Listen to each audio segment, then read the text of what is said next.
मण्डलाकारं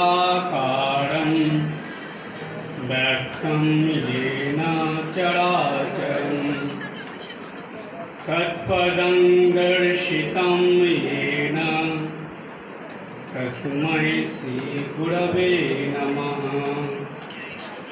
ॐ स्थापकाय च धर्मस्य सर्वधर्मस्वरूपिणे अवतार वरिष्ठाय रामकृष्णाय ते नमः। यथाग्निर्दाहिका शक्ति रामकृष्णे स्थिता या सर्वविद्यास्वरूपां शारदां प्रणमाम्यहम्। नमः श्रीयतिराजाय विवेकानन्दसूरये सच्चित्सुखस्वरूपाय शामिने तापहारिणे। ॐ नमः शिवाय शान्ताय कारणत्रय हेतवे निवेदयामि चात्मानं प्रतिष्ठं परमेश्वर। सবার প্রথমে দেবাদিদেব মহাদেবের চরণে আভূমি লুণ্ঠিত প্রণাম জানাই। শ্রী শ্রী ঠাকুর রামকৃষ্ণদেব, শ্রীমা সারদা দেবী ও স্বামী বিবেকানন্দের চরণে আভূমি লুণ্ঠিত প্রণাম জানাই। গুরুদেবের চরণে ভূলুণ্ঠিত প্রণাম জানাই। এখানে উপস্থিত দুজন মহারাজ, শ্রদ্ধেয় সম্মানীয় প্রণম্য স্বামী সুরেশানন্দজি মহারাজ এবং স্বামী আনন্দময়ানন্দজি মহারাজের চরণে আমার প্রণাম জানাই এবং এখানে উপস্থিত সকল ভক্তদেরকে আমার ভক্তিপূর্ণ নমস্কার। এই ভক্ত সম্মেলনে আসতে পেরে আমি নিজেকে খুবই গর্বিত মনে করছি। আজ এই মহতী অনুষ্ঠান মহৎ হয়ে উঠেছে আপনাদের আগমন। আজকে যেই বিষয়ের উপর আমার বক্তব্য রাখার কথা, সেই বিষয়টার নাম হলো দুর্গতি নিবারিণী শ্রীমা সারদা দেবী। সবার প্রথমে একটা ছোট্ট শব্দ যেটা আমরা পাই, দুর্গতি। এই দুর্গতিটার যদি বাংলা অর্থ বা মানের আমরা খুঁজি তাহলে পাই সমস্যা, অসুবিধা, বাধা বিঘ্ন। কিন্তু এই সমস্যা, অসুবিধা, বাধা বিঘ্ন আসলেই যে দুর্গতি তা না। এইটা যখন ধীরে ধীরে একটা দুটো করে জমতে শুরু করে মানুষের জীবনে, তখন এটা জমাট বাঁধা হয়ে দুর্গতির সৃষ্টি করে। যেমন আকাশে অল্প অল্প মেঘ জমতে জমতে তারপরে বড় আকার নিয়ে বজ্র বিদ্যুৎ সহ বৃষ্টি হয়ে ঝরে পড়ে, ঠিক এই ছোট ছোট সমস্যাগুলো, অসুবিধা, বাধাগুলো মানুষের জীবনে আস্তে আস্তে জমতে থাকে এবং এগুলো ধীরে ধীরে বড় আকার নিয়ে যখন মানুষের জীবনের উপরে প্রভাব সৃষ্টি করে, তখনই সেটা দুর্গতি হয়ে যায়। তাই আজকে আমরা এই যে দৈনন্দিন জীবনে প্রায় প্রত্যেকটা মানুষের জীবনে, শুধু মানুষ নয়, জীবজন্তু, পশু পাখির জীবনেও এই যে সমস্যা, অসুবিধা, যেগুলো দুর্গতি হয়, সেগুলো নিবারণের উপায় প্রত্যেকটা মানুষই খুঁজতে থাকে। দিনের শেষে অন্তত একবার হলেও মনে পড়ে, আচ্ছা এই সমস্যা, অসুবিধা থেকে কি মুক্তির কোনো উপায় নেই?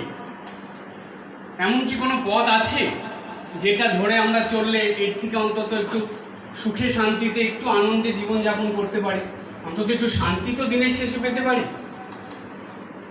তখন বলা হয়, আমাদের শাস্ত্রে বারবার বলছে, বেদে, উপনিষদে, পুরাণে, যে অবশ্যই আছে, সেটা তোমার নিজের মধ্যেই আছে। মানুষের ইন্দ্রিয়গুলো এমনভাবে তৈরি করে দিয়েছেন ভগবান যে সেগুলো সবসময় মানুষের মনটাকে বহির্মুখী করে রাখে। তাই উপনিষদে বলছে, কঠোপনিষদে আছে, পরাঞ্চি খানি ব্যতিনাথ স্বয়ংভূ, যেন ভগবান হিংসা করে মানুষের সঙ্গে এই কাজটা করেছে যে তাদের পঞ্চ ইন্দ্রিয়কে বহির্মুখী করে দিয়েছে, তারা অন্তর্জগতের দিকে আসে না। যেখানে আসলে সব সমস্যার সমাধান মানুষ পাবে সেই দিকে ফিরতে চায় না মানুষ, ক্রমাগত তারা বাইরের দিকে ছোটে। এই জন্য দেখবেন যখন মানুষের জীবনে সমস্যা অসুবিধা আসে, মানুষ সবার আগে মোবাইলের দিকে ছোটে, না হলে অন্য মানুষের কাছে ছোটে, কিন্তু ঠাকুর ঘরের দিকে ছোটে না, ভগবানের কাছে ছোটে না। যখন দেখে এটা দুর্গতি হয়ে গেল, তখন মন্দিরে মন্দিরে যায়, মহারাজদের কাছে যায়, যদি এর থেকে কিছু ত্রাণ পাওয়া যায়। কেন? মানুষ জানে এটা অন্য কোনো মানুষের শক্তিতে এই সমস্যার সমাধান হবে না, একটা আলাদা শক্তি দরকার। সেটা কোথা থেকে পাওয়া যাবে? তখনই তারা দেবদেবীর কাছে ছোটে, তখনই তারা সাধারণ থেকে একটু অসাধারণ মানুষ যারা ত্যাগের পথে চলছে, সাধু সন্ন্যাসী, তাদের কাছে যায়, গুরুদেবের কাছে যায়। কেন? একটু বেশি শক্তির জন্য, তাদের আশীর্বাদ কৃপা পেলে তার সেই সমস্যাটা সমাধান হবে, এই আশা করে যায়। কিন্তু একটা বিষয় জানলে আপনারা অবাক হবেন, ভগবান মানুষকে শ্রেষ্ঠ জীব তৈরি করেছে কেন? কখনো মনে প্রশ্ন আসে কি কারণে একটা মানুষ শ্রেষ্ঠ জীব হয়েছে? কেন? কারণ প্রত্যেকটা মানুষের মধ্যে এই ক্ষমতা ভগবান দিয়েছে যে প্রত্যেকটা মানুষ তার নিজের সমস্যা নিজে সমাধান করতে পারে। কারণ মানুষই একমাত্র প্রাণী যে নিজের চিন্তা ভাবনা দিয়ে নতুন কিছু সৃষ্টি করতে পারে, আর কোনো পশু পাখি পারে না, আর কোনো জীবজন্তু পারে না। সুতরাং মানুষ নিজের সমস্যা নিজেই সৃষ্টি করে, আর সেই সমস্যা সমাধানের শক্তি প্রত্যেকটা মানুষের মধ্যে আছে, কিন্তু মানুষ সেই শক্তির দিকে যায় না। তাই ঠাকুর একটা গান বারবার করতেন ভক্তদের কাছে। গানটা হলো যে যা চাবি তা বসে পাবি, খোঁজো নিজ অন্তপুরে। গানের লাইনে আছে এটা, নিজের মনের থেকেই আপনি সব কিছু সমস্যার সমাধান পেয়ে যাবেন, কিন্তু অন্তর্জগতে আমরা যেতে চাই না, ঢুকি না। কেন? বহির্জগৎ নিয়ে মানুষ এত বেশি ব্যস্ত থাকে, অন্তর্জগতে দেওয়ার সময় তার হয় না। দেখবেন জাগতিক সব কাজে আপনার অনেক সময় আপনি দিচ্ছেন, করছেন, যেই ঠাকুর ঘরে ঢুকবেন তাড়াহুড়ো লেগে যায়, কত তাড়াতাড়ি ঠাকুর ঘর থেকে বেরোবেন। কেন?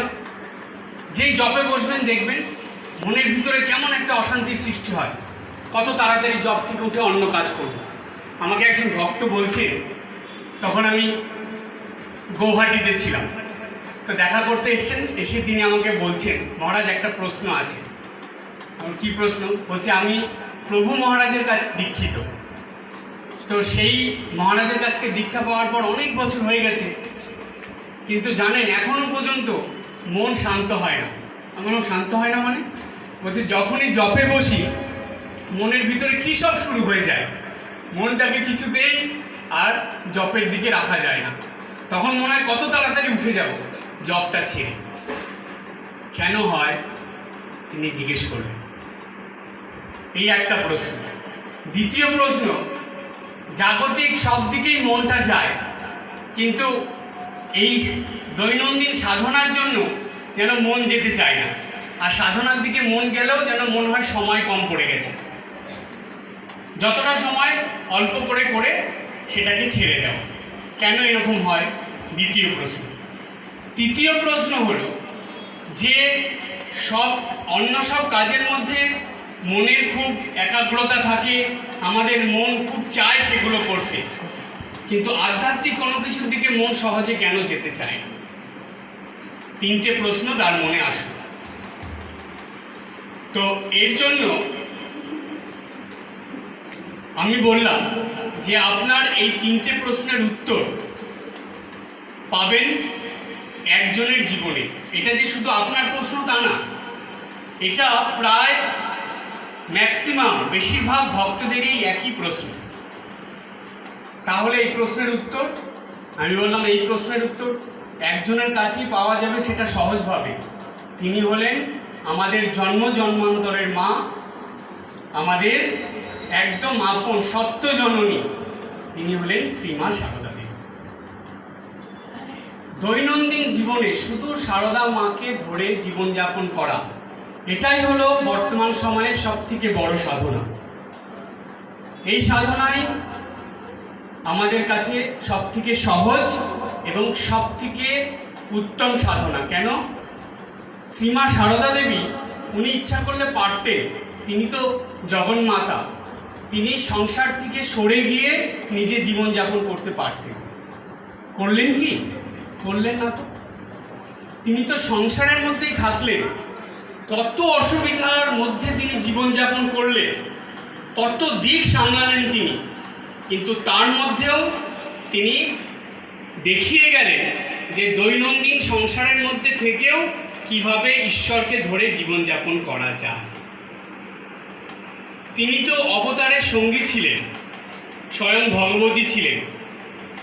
আমাদের শাস্ত্রে আছে অবতাররা এবং তার শক্তি যখন আসে পৃথিবীতে, তাদের প্রত্যেকটা কাজ, এমনকি নিঃশ্বাস প্রশ্বাস পর্যন্ত অপরের কল্যাণের জন্য আর অপরকে শিক্ষা দেওয়ার জন্য। সুতরাং ঠাকুর শ্রী রামকৃষ্ণদেব, শ্রীমা সারদা দেবী, স্বামী বিবেকানন্দ, তাদের জীবনের প্রত্যেকটা ঘটনা, প্রত্যেকটা বাণী জানবেন আমাদের শিক্ষার জন্য। কিন্তু যার যেটা প্রয়োজন তাকে সেটা খুঁজে নিতে হবে এদের জীবনের মধ্যে থেকে। সবার জন্য এক নয়। ডাক্তারের কাছে গেলে সবার জন্য কি এক ওষুধ লিখে দেয়? মানুষে মানুষে এটা পার্থক্য হয়ে যায়। তাই কিন্তু শ্রী ঠাকুর, স্বামীজি দুজনকে বাদ দিয়ে যদি মায়ের জীবনের দিকে তাকান, তাহলে বর্তমান সময়ে সেটা সবথেকে আমাদের কাছে বড় পাওনা, যে মায়ের জীবনে সংসারে যা যা হয় সব কিছু পাওয়া যায়। আপনি দেখান তো, ভোরবেলা ঘুম থেকে উঠে রাত্রে ঘুমানোর আগে পর্যন্ত এমন একটা কিছু দেখান যেখানে মার টাচ নেই, স্পর্শ নেই, যেখানে মা কিছু বলেননি, কিছু করে দেখাননি। ভাবুন একবার চোখ বুঝে।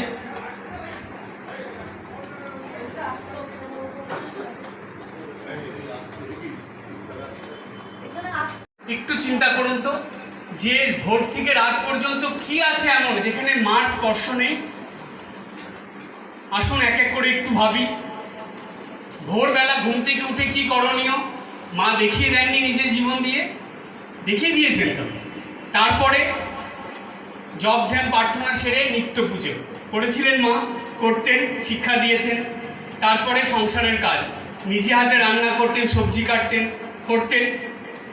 দুপুরবেলা সবাইকে খাইয়ে নিজে খেয়ে বিশ্রাম নেওয়া, একদম দৈনন্দিন জীবনে মানুষ যা যা করে সব মা করে গেছে। কিন্তু পার্থক্যটা কোথায় জানেন? আপনারা বলবেন, একজন আমাকে প্রশ্ন করেছিল, মহারাজ তিনি তো দেবী ছিলেন, তিনি পারতেন, আমরা কি করে পারবো? আমি বললাম, আপনি কি ভাবেন না যে আপনি মায়ের সন্তান? আপনি ভাবেন না আপনি মায়ের মেয়ে? এই ভাবনাটা আপনার মধ্যে আসে? হ্যাঁ মহারাজ, তাহলে কেন পারবেন না? ঠাকুর একটা কথা বলেছিলেন, খুব গুরুত্বপূর্ণ কথা, ছোট্ট কথা, কিন্তু যত ভাববেন তত না ভিতরে নাড়া দিয়ে দেবে। ঠাকুর বলেছিলেন, যে যার কথা ভাবে সে তার সত্তা পায়। What is the meaning by সত্তা? কি মানে কি সত্তা? যে যার কথা ভাবে সে তার সত্তা পায়। সত্তা মানে হলো তার গুণ পাওয়া। এবার আমরা যখনই সারদা মার কথা যত বেশি ভাববো, তত তার গুণ আমাদের মধ্যে অটোমেটিক্যালি চলে আসবে। সেটার জন্য কোনো পরিশ্রম করতে লাগবে না। শুধু আমাদের কাজ নিত্যদিন সব কিছুর মধ্যে সারদা মাকে ধরে থাকা, তার কথা ভাবা, তাহলে তার গুণগুলো আমাদের মধ্যে আসবে। তখন দেখবেন প্রত্যেকটা কাজই মায়ের ভাবে আপনি করতে পারছেন।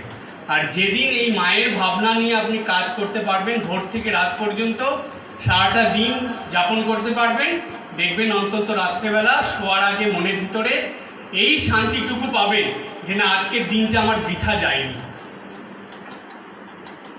আজকের দিনটা আমি খুব ভালোভাবে কাটিয়েছি।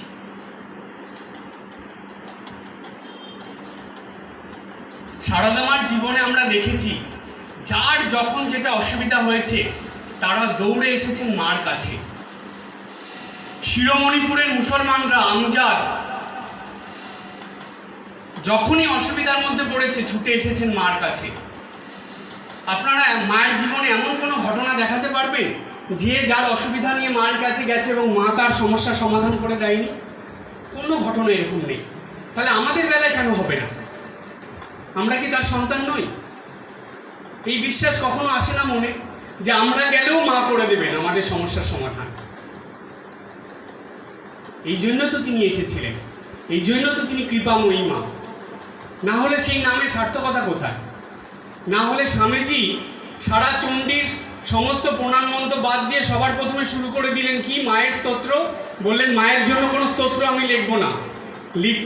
খণ্ডনভব বন্ধন লিখলেন ঠাকুরের জন্য, ওম ওম ঋতম ঠাকুরের জন্য লিখলেন, কিন্তু মায়ের জন্য কিচ্ছু লিখলেন না। কি করলেন তিনি? চিন্তা ভাবনা করে চণ্ডীর থেকে 6টা লাইন মাত্র উঠিয়ে আনলেন। তার মধ্যে প্রথম লাইনটা কি দিলেন? কখনো মনে হয় কেন এই লাইনটা শুরু করলেন স্বামীজি? সবার আগে দিলেন সর্বমঙ্গল মঙ্গলে শিবে সর্বার্থ সাধিকে। মানেটা কি?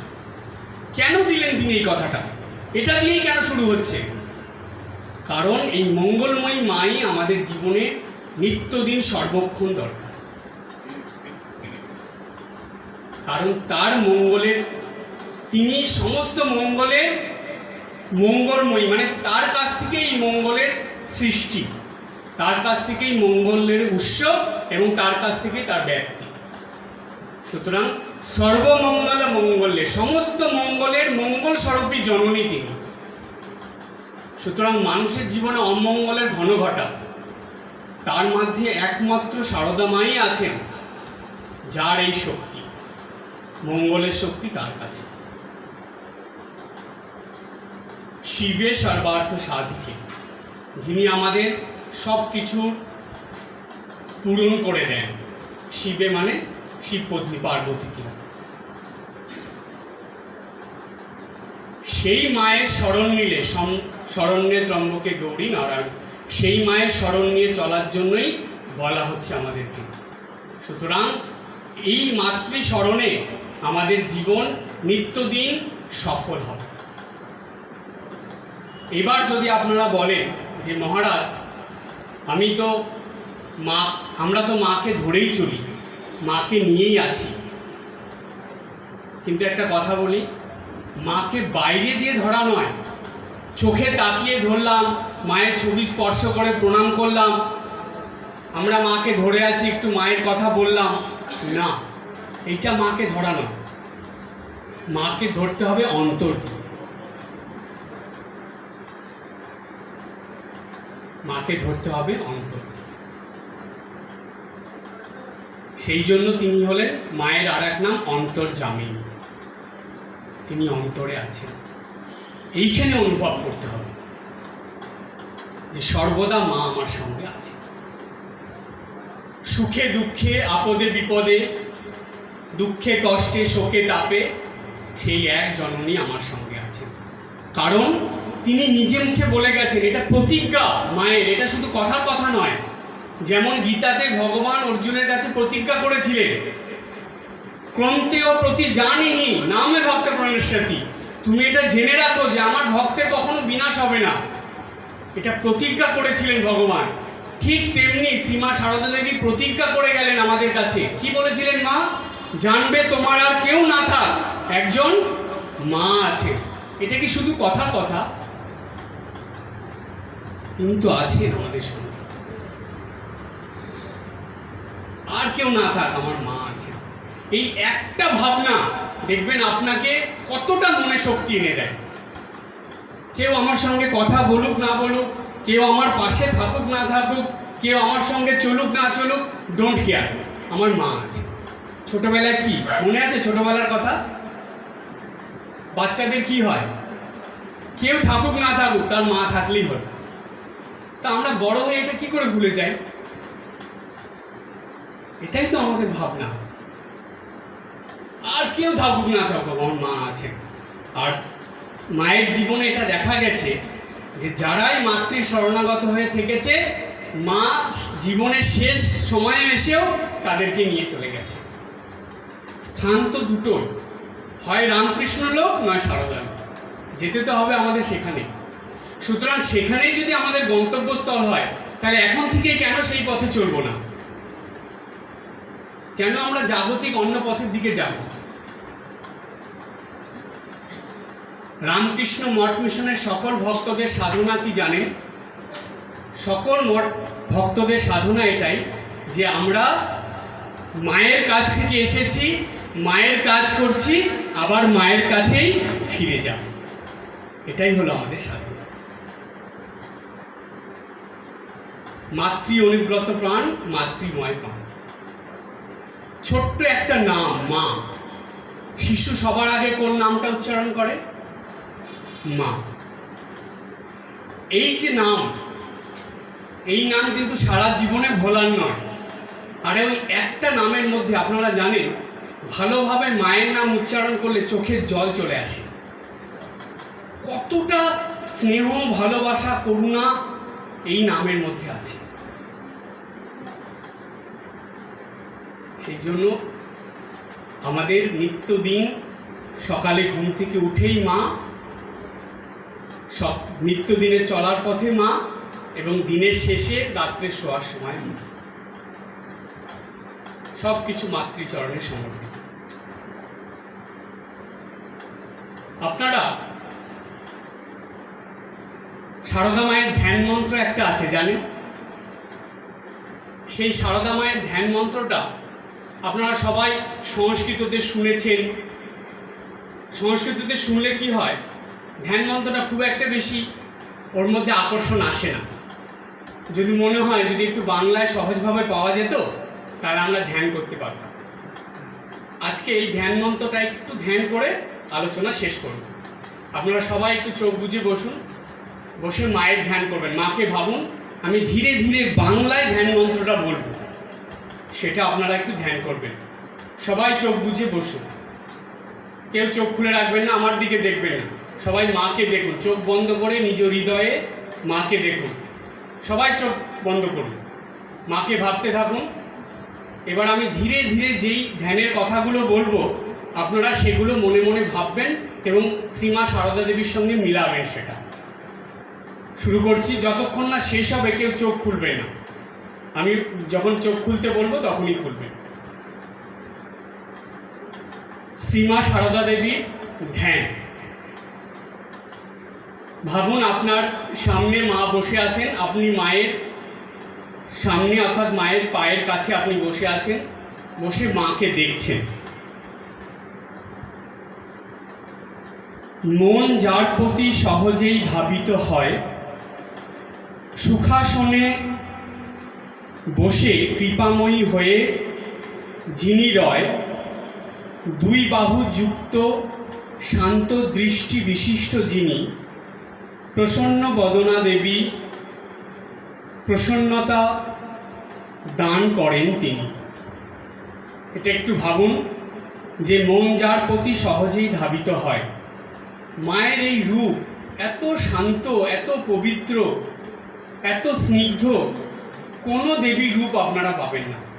শ্রীমা সারদা দেবীর এই যে রূপটা, এটাকে আপনারা দেখছেন, সহজেই মন মায়ের দিকে ধাবিত হয়, চলে যায়। সুখাসনে বসে কৃপাময়ী হয়ে যিনি রয়, মা দেখুন কেমন সুখাসনে বসে আছেন, আর তিনি কৃপাময়ী বসে আছেন। যেন মাকে দেখে মনে হচ্ছে তিনি কৃপা বিতরণ করছেন আমাদের দিকে, যে বলছেন যে সন্তান তোমরা আমার কাছে এসো, আমি তোমাদের কৃপা করবো, এর জন্যই আমি বসে আছি। দুই বাহুযুক্ত শান্ত দৃষ্টি বিশিষ্ট যিনি, অন্যান্য দেবীর মতন বহু বাহু বহু হাত মায়ের নেই, দুটো বাহু নিয়ে মা বসে আছেন। প্রসন্ন বদনা দেবী প্রসন্নতা দান করেন তিনি। দেখুন মায়ের মুখটা দেখলেই যেন মন আনন্দে প্রসন্নতায় ভরে ওঠে, কারণ ইনি প্রসন্নতা প্রদান করেন। মা মনের প্রসন্নতা দান করেন। তারপরে বক্ষের ধারে অগোছালো কেশে বিভূষিতা যিনি, সাদা বস্ত্র পরে দিব্য অলঙ্কারে সুসজ্জিতা দেবী তিনি। বক্ষের ধারে অগোছালো কেশে, মার দেখুন ডান দিকে, চোখ বুঝেই দেখবেন, ডান দিকে মায়ের অগোছালো চুল, একটু কোকড়া কোকড়া চুল, মায়ের ডান দিকে ডান হাতের পাশ দিয়ে নামানো আছে। বিভূষিতা তিনি, এতেই যেন মাকে আরো বেশি সুন্দর লাগছে দেখতে। সাদা বস্ত্র পরে দিব্য অলঙ্কারে, সাদা বস্ত্র পরে আছেন মা। কেন সাদা? সাদা হলো শুদ্ধতা পবিত্রতার প্রতীক। তাই শ্বেত বস্ত্র পরে আছেন, স্বয়ং সরস্বতী তিনি, তাই শ্বেত বস্ত্র। তারপরে দিব্য অলঙ্কার। দিব্য অলঙ্কার আপনারা বলবেন কই মায়ের শরীরে তো কোনো অলঙ্কার দেখা যাচ্ছে না। কথাটা একটু খেয়াল রাখবেন, দিব্য অলঙ্কার। দিব্য অলঙ্কার কোনগুলো জানেন? ধৈর্য, সহ্য, প্রসন্নতা, কৃপা, ক্ষমা, এগুলো সব দিব্য অলঙ্কার। এগুলো নিয়ে সজ্জিত হয়ে বসে আছেন মা, বিভূষিতা তিনি দিব্য অলঙ্কারে। তারপরে সুসজ্জিতা দেবী তিনি, এগুলো নিয়ে সুসজ্জিতা হয়ে দেবী বসে আছেন। এর পরেরটাই যাচ্ছি। কোলের উপরে হাত রেখে দেবী সদা জ্ঞান ভক্তি প্রদান করেন। চন্দ্রিমা সম জ্যোতি দ্বারা তিনি জীবের পাপ তাপ শোক আদি হরেন। কোলের উপরে হাত রেখে দেবী, মায়ের দুটো হাত কোলের উপরে রাখা, সদা জ্ঞান ভক্তি প্রদান করেন। মায়ের দুই হাতের যে অর্থটা কি, এক হাতে তিনি জ্ঞান দেন, আর এক হাতে ভক্তি প্রদান করেন। কি জ্ঞান প্রদান করেন? জাগতিক জ্ঞান নয়, এইটা হলো দিব্য জ্ঞান, যেই জ্ঞানের দ্বারা মানুষ মুক্তি লাভ করতে পারে। এই জ্ঞান মা প্রদান করছেন এবং ভক্তি দিচ্ছেন। কি ভক্তি? বলছে ভক্তদের মনে যদি শুদ্ধা ভক্তি না থাকে তাহলে ঈশ্বর দর্শন, ঈশ্বর লাভ করা যায় না। এই শুদ্ধা ভক্তি মা প্রদান করেন। তাহলে কোলের উপরে হাত রেখে দেবী সদা জ্ঞান ভক্তি প্রদান করেন। চন্দ্রিমা সম জ্যোতি দ্বারা তিনি জীবের পাপ তাপ শোক আদি হরেন। চন্দ্রিমা সম শ্রীরামকৃষ্ণ প্রেম গগনে শারদা চন্দ্রিমা উদিলোরে। শারদা চন্দ্রিমা হয়ে এসেছিলেন। কেন সূর্যের আলোর সঙ্গে তুলনা করা হলো না? কারণ সূর্যের আলোর দিকে তাকানো যায় না, চোখ ঝলসে যায়। কিন্তু চন্দ্রিমা যে পূর্ণিমা, চন্দ্রিমা হলো পূর্ণিমা, পূর্ণিমার যে আলো সেটা মনকে এত আনন্দ দেয় এবং সর্বদা তাকিয়ে থাকা যায়, মনের প্রসন্নতা লাভ হয়। তাই চন্দ্রিমা সম জ্যোতি দ্বারা তিনি, এই চাঁদের আলোর মতন জ্যোতি যেই মায়ের চতুর্দিকে, যেই মায়ের চারিপাশে রয়েছে, বিচ্ছুরিত হচ্ছে, জীবের পাপ তাপ শোক আদি হরেন। এই জ্যোতি কিসের জন্য? যেই জীব, যেই সন্তান মায়ের কাছে যায় তার মধ্যে যত শোক তাপ পাপ এগুলো থাকে মা সেগুলো হরণ করে নেন তার এই স্নিগ্ধ জ্যোতি দিয়ে। তাই নিত্য মায়ের কাছে বসা, মাকে প্রণাম করা, মনের সব পাপ তাপ মায়ের কাছ থেকে গিয়ে দূর করা, অর্থাৎ মায়ের সামনে গেলেই মা সেটা হরণ করে নেন। এরপরে ভগবান রামকৃষ্ণ দেবেতে যার মন প্রাণ হয়েছে গত, সেই দেবীর নামে শ্রবণেই হয় পুণ্যফল সঞ্চিত। বলছে ভগবান রামকৃষ্ণ দেবেতে যার মন প্রাণ হয়েছে গত, রামকৃষ্ণগত প্রাণম। অভিধানন্দজি মহারাজ বলছেন মাকে দেখেছেন তিনি রামকৃষ্ণগত প্রাণ। মায়ের শেষ জীবনে বা মায়ের ঠাকুরের শরীর যাওয়ার পর থেকে আমরা দেখেছি মায়ের শুধু মুখের মধ্যে এই বুলি ছিল, ঠাকুর এই করেছেন, ঠাকুর ওই করেছেন, ঠাকুর এই বলেছেন, ঠাকুর ওই বলেছেন, শুধু ঠাকুর ঠাকুর ঠাকুর। সুতরাং রামকৃষ্ণগত প্রাণ, যার দেহ মন প্রাণ সব কিছু রামকৃষ্ণ, ভগবান শ্রী রামকৃষ্ণের চরণে সমর্পিত, সেই দেবীর নাম শ্রবণই হয় পুণ্যফল সঞ্চিত। যিনি শুদ্ধতা পবিত্রতার প্রতিমূর্তি, যিনি, তাই তার নাম শ্রবণ করলেই পুণ্যফল অর্জিত হয়। সারদা কথার অর্থ কি জানেন? যিনি আমাদের জীবনের সার প্রদান করেন। সার প্রদান করেন মানে জীবনের সার কি? জ্ঞান, ভক্তি এবং মুক্তি। এই তিনটে যিনি প্রদান করেন তিনি হলেন সারদা। তাই এই সারদা নাম উচ্চারণেই আমাদের পুণ্য লাভ হয়। তারপরে শেষে বলা হচ্ছে দেবীর এই দিব্য ভাব ধ্যানে যেন মনে সদা আনন্দ পাই, জগৎজননী স্বরূপা সারদা দেবীর চরণে নিত্যদিন বারংবার এ প্রার্থনা জানাই। বলছে দেবীর এই দিব্যভাব ধ্যানে যেন নিত্যদিন সারদা মায়ের এই দিব্যভাবের ধ্যান করতে হয়। এই প্রথম থেকে যা যা আমি বললাম এগুলো আপনারা অবশ্যই নিত্যদিন অল্প সময় বসে ধ্যান করার চেষ্টা করবেন। সারাদিনে 24 ঘন্টার মধ্যে মাত্র 10 মিনিট সময় আপনারা দেবেন এই ধ্যানের জন্য। জানেন বর্তমান সময়ে সবথেকে বড় সমস্যা বা সবথেকে বড় রোগ সারা পৃথিবীতে কি? সেটা হলো মনের রোগ। পৃথিবীতে মেন্টাল পেশেন্ট প্রচুর বেড়ে গেছে এখন। তার একমাত্র কারণ কি জানেন? মনের চঞ্চলতা, অস্থিরতা এবং মনের ডিসব্যালেন্স।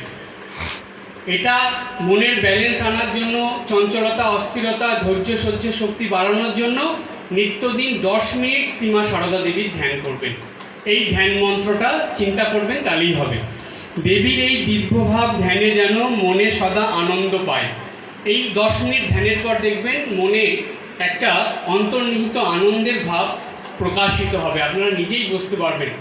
জগৎ জননী স্বরূপা সারদা দেবীর চরণে, লাস্টে বলা হচ্ছে যিনি জগৎ জননী, এই জগতের মা যিনি, আমাদের সত্যিকারের মা, জন্ম জন্মান্তরের মা যিনি, সেই সারদা দেবীর চরণে নিত্যদিন বারংবার এই প্রার্থনা জানাই। নিত্যদিন বারংবার মায়ের চরণে শুধু এটাই প্রার্থনা যে মাগো, জীবনের অন্তিমে যেন তোমার চরণেই স্থান পাই, তোমার কাছেই যেন ফিরে আসতে পারি। তাই মার কাছে বারংবার প্রার্থনা, মার কাছে যাওয়া।